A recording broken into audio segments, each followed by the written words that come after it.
that. And I still didn't know a whole lot about it. I knew he was working with the University of Arkansas women's golf team. There was a 4-time All-American involved, but he helped become that. And that got my attention, and he showed up. And we were doing a little informal, we do the lightning round now, it's a less formal lightning round.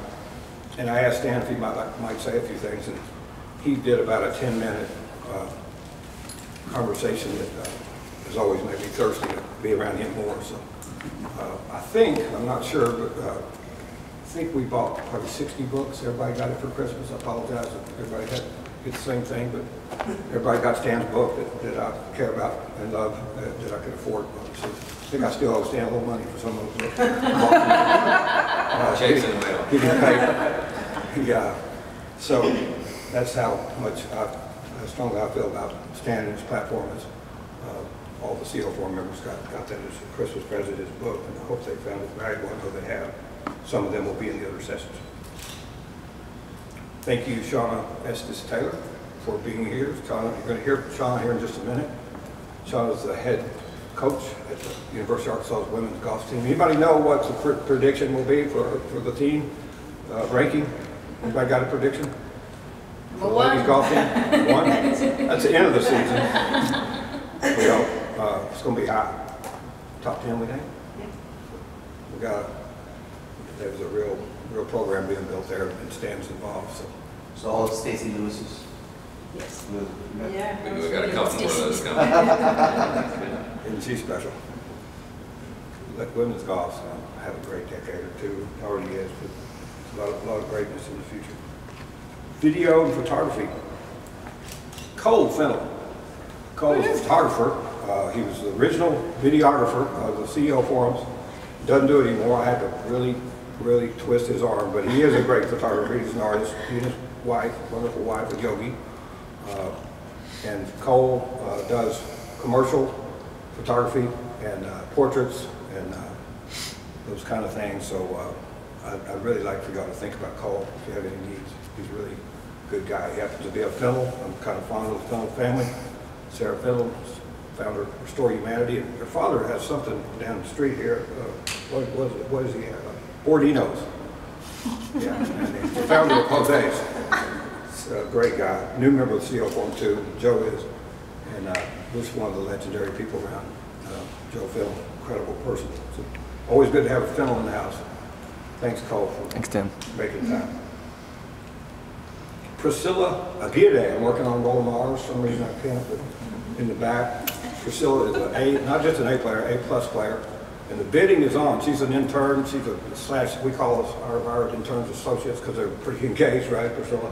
They get a lot of opportunity to see what they can do. And she's a winner. And just for the record, the bidding has begun. The commercial market's starting to speak. Nick Santalari, Rockline wants her to do an assess profile. He said he was doing it for me, but we know he's kind of recruiting. He also asked for his resume, her resume. We had a wonderful intern here that got away and went up to Kansas City to Cerner. I think Nick's going to make sure that he at least gets a competitive run at Priscilla. So if anybody is thinking about Priscilla, I would start recruiting now. The bidding is starting. Okay, she's great. She'll be out in what, May, Priscilla? I'm sorry? You're out in May?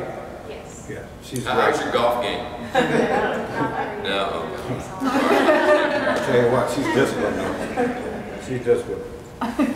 She's a soccer player, great soccer player, club team and all that. So thank all of you for being here this morning, having some coffee with us, and I think you're in for a real treat. And I would be surprised if you didn't want to clear your schedule. We'll come to the other 2 pieces of the workshop. I'm excited about just sitting back, taking notes and learning and being engaged, and because what Stan has and understands is a piece that a lot of us don't have, I think, and we all need that understanding of what he knows. Shauna could probably attest to that more than I. I'd love to have been introduced to him earlier in my life, or at least understood that some of the things he understands. I think you're really going to enjoy it. Finally, I'm going to tell this in a little story. John Lewis, I told Stan this story real quick, and I started the CEO Forum, and we invited, we were having trouble with gen wires, and all the CO4 members said, well, these people, they don't show up for work, they want equity, what's the deal? You know, we didn't understand each other, and the market was hot, and everybody thought they deserved stock options, and whatever it may be. It was just a little, you know, the members of our forums didn't understand where all that's coming from. So I said, well, let's get a panel of these gen wires at the forum, and we'll just ask them what they think, and what they think of us, and we'll see if we can learn. We asked Jeanette Baeza Collins, not a long name this morning, I like that, and to come and put the panel together, and she was wonderful. And then she followed up beautifully with this wonderful article, and then we were starting CO Forum 2. I think she was, what were you, 26 or something, Jeanette? And John and I said, why don't we just invite Jeanette? You know, it was kind of risky, really. We thought we were the CEO forum, you know, you got to be CEO, but we just thought it made sense. And the reason I share that story with you is we, you know, if we don't have a diverse team, you know, in all ways, we don't have all the input we need. And so just encourage yourself and your teams to get a diverse group of management people around you, whether it be nationality or any differences that you can find. I think it's just richer. Jeanette's been a wonderful member of the CO Forum. She's bloomed like you can't believe. She runs the Art Challenge, and she wants to welcome you all to say a couple of things. And then I'm going to briefly introduce Shauna, and then Shauna will introduce Tim. Jeanette? Sure. Welcome. We're neighbors of the CEO Forum, so when this opportunity came to bring State of Beecham here, it was a natural fit, especially since we are gearing up for Demo Day for the Art Challenge. If you are a current member of the Art Challenge, why don't you guys stand up? This is Ben with Human Link, and this is Justin Wiscose, and then if you're an alumni of the Art Challenge, stand up. Lawson Hembry of AFS, Agricultural Food Systems. And so these guys will be pitching next Thursday at the Great Hall at Crystal Bridges. And I would love for you all to be there. To register, it's free. It's artchallengedemoday.eventbrite.com. And what we're doing here is a mentorship-driven technology accelerator for startups that are innovating in the logistics and retail fields. So I'm going to put you on the spot. 60-second pitch. Yeah. Yeah. So Human Link is an online community that matches in-home care seekers with caregivers. Big market, huh? Big market, $75 billion market, yes. And 90% is non-medical, so companion care, transportation, rehab. If you can figure that one out, you're going to do great. That's a hard one. I mean, but you could do it. He is going to do it, for sure. He is going to do it. Justin? Need to. Yeah, so as Escose, we're building a private two-way feedback platform that allows consumers to talk with managers and managers to talk with consumers. So if you're in a restaurant, a retail shop, an event, any place of business that needs private two-way communication, think about not needing to go on Yelp and air out your dirty laundry out there. We're building that network for consumers to use. Trying to get Fortune 1 to Walmart. Yeah, we've worked with them for a few Okay. years, so that could be a good opportunity for us. Cool. Thank you. So they'll be pitching about 10 minutes. We'll have introducers, and then also on Thursday we're going to have Rick Webb, Senior VP of Global Business Processes at Walmart speak. And we'll also be getting an update from some of our alumni companies. So we've got some bold entrepreneurs here. We chose the 5 companies from 70 companies worldwide, and they're 6.5 weeks into the program. And then after Demo Day, we'll continue to work with them to get customers and also connect them with investors. And so in the Art Challenge, we believe the community raises the startups, and so please engage with these entrepreneurs. But thank you very much. We wanted to prepare them with a full day workshops. If you haven't made a decision already, from 10 to noon, we're going to follow up this session with how to improve your individual performance, and then from 1:30 to 3:30, Stan will be talking about how to improve the performance of your team. So stick with us all day. It's going to be really worth it. Thank you. So we told the governor the other day that Jeanette, it's okay for Jeanette to go around the world and work, but she's going to keep this as her home base. I think you committed to that, didn't you, to the governor now? Yes.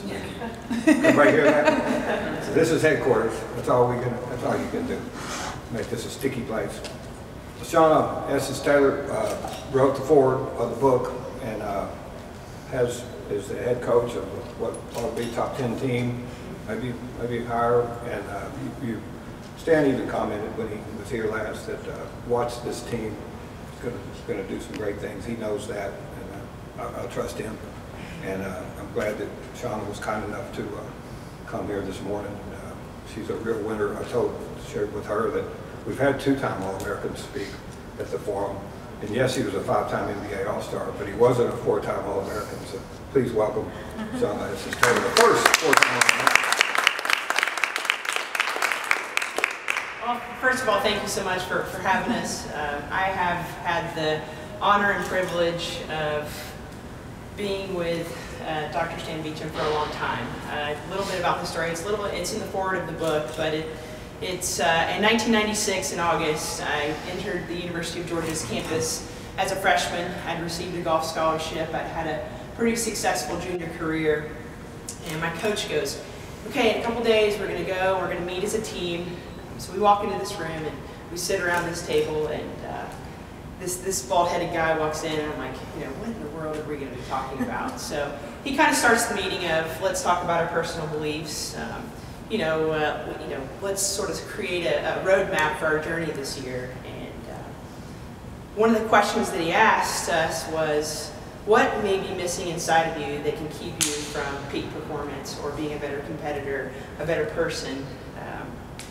And that question alone really sparked a lot of thought for me, because my goal was to play on the LPGA Tour, the highest level of professional golf that there is. And it was, as an 18-year-old, that was a pretty deep question, and it made me curious and made me want more.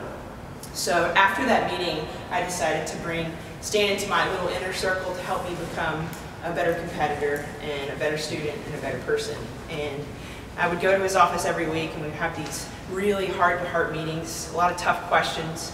And one of the things that he taught me was you have to be truthful with yourself in order to be a great leader. And I thought that was one of the great things. Sometimes it's hard to admit your faults or admit where you're maybe lacking. But for me to accomplish those goals of playing at the next level, I really needed to be honest with myself and really create a plan mentally that would help me match my technical abilities. And fortunately, since 18 years old, he's been a part of my life. And I went on to play professional golf, and I was diagnosed with rheumatoid arthritis.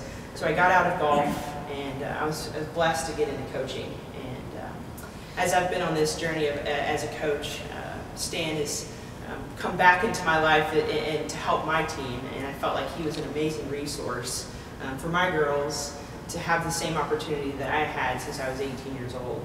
So he remains a big part of my life to this day. I bring him out about every 6 weeks to work with my team. We've worked with him the last 2 days, and a lot of what he does is just try and help my girls along with me become better people. And I think when you have better people, you have better performers. And I think that's one of my favorite sayings, and I've said it a couple times since I've been here. You have to read your people before you lead your people. And that's something that he's really helped me create, that roadway or roadmap to my team so that I can help them perform at the highest level in all facets of their life. So I've been so lucky to have him a part of my life since I was 18 years old. And he is, I always say this, the Lord and Savior is my number one, but I have 4 guys in my life. My husband, Adam, my dad, and my assistant coach, Mike Adams, and the other guy is Dr. Stan Beecham. And you guys are going to be in for a treat today, because his insight is just awesome, and it will make you a better person and a better leader. And it's just an honor and privilege. I've never gotten to introduce him before, because he's always been speaking and doing such an amazing job and working with my girls and myself. So without further ado, my friend, Dr. Stan Beecham.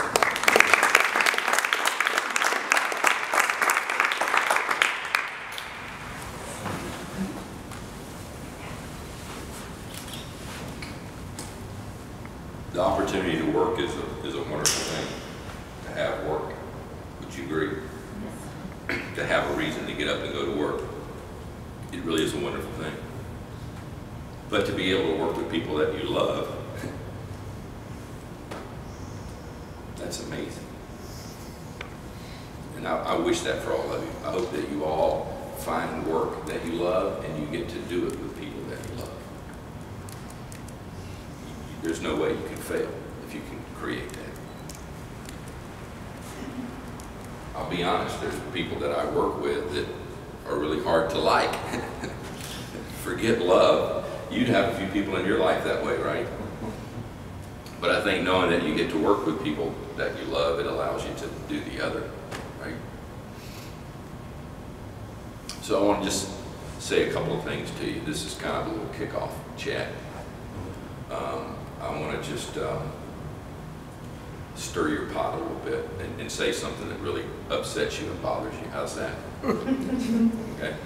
Because what I'm going to tell you, I'm almost certain that you don't agree with it.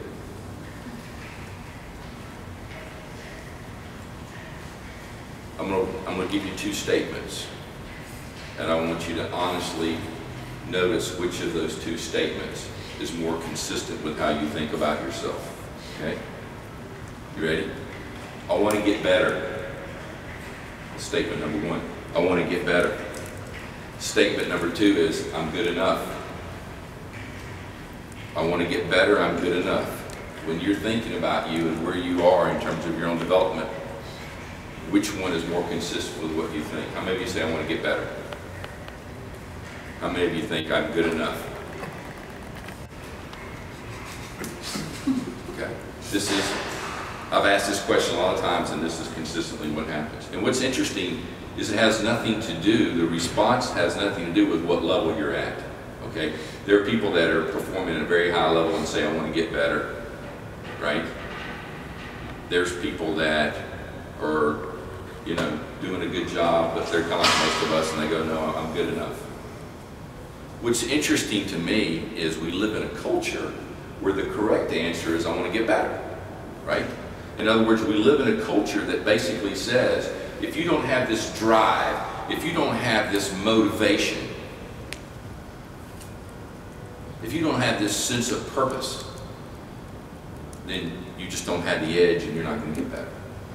So we believe that the way that you continue to grow and improve is by some kind of desire, right, or motivation, and that you got to have that. But what if just the opposite were true? See, I told you I was going to unsettle you. What if this constant I need to get better actually hinders you? Could that possibly be true?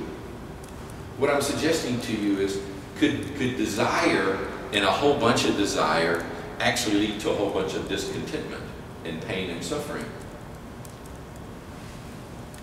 If any of you in the room are Buddhist or have studied Buddhism, Buddha lived about 500 years before Christ, and he taught these four noble truths. And the first one he said is that life is suffering. He basically said your life is difficult. Okay, your life is full of pain and suffering, and the reason that you suffer is because you desire your situation to be different or better than what it is.